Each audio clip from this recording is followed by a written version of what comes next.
Kita na po namin yung aming i-groom dito po kay Sir Jason. Dito kami sa may Baritaw, Zone 7. Yun. Okay mo. Yun. Sa Baritaw, Manawag po ito. Zone 7.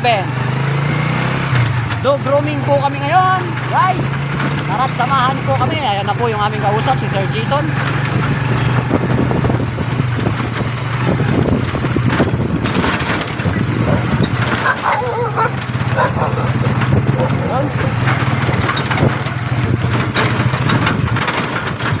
Yun, ito na kami.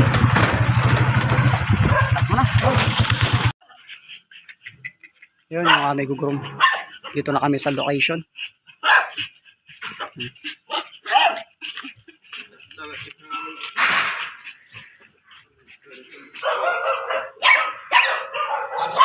Sa Baritaw, Manawag po ito, guys. So, kasama natin si paring Jeric. Lang ang aming lahi, isa lang ang aking lipid. Bakit di pagmamahal lang ialay mo? Bo, ay siya ba sa palad mo? Isa lang ang ating lahi. Isa lang. Doon ka lang, malikot kayo. Malapit na tayo matapos, guys.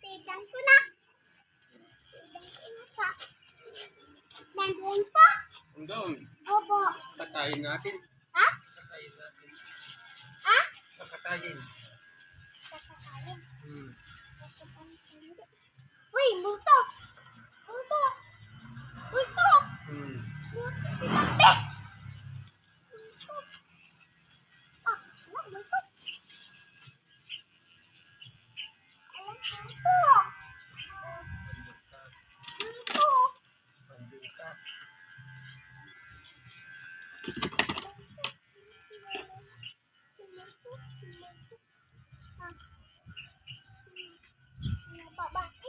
Mga babae. Sundin ka na lang. Suntok. Dito na. Suntok ka dito. Suntokin mo. Yun, tapos na siya, oh. Yung kaninang walad, makulit na. Yun, thank you. Yun, bali pa uwi na po kami, guys. Dito kami sa may Baritaw. Galing kami kay Sir Jason. So, thank you sa pagpapagroom ng isang aso nila. Yan. Dundong area. Tsaka pagbili din ng isang galon ng dog shampoo. Baritaw ito, guys. Ayan. Zone 7 po kami galing. Yun. Thank you, Sir Jason, sa pag-abil ng dog grooming. Tsaka pag-abil ng isang galon ng pet shampoo. Yun, thank you. Guys, kasama natin si Jeric. Ayun, thank you sa pagsama sa akin. Uwi na po kami. Tapos na po yung aming trabaho kagad. Mas matagal pa po yung biyahe ko kaysa pinag-dog grooming namin. Wala atang 30 minutes yun. So ayun, thank you din, Sir Jason, sa inyong pabuno sa amin din. Ayun, thank you.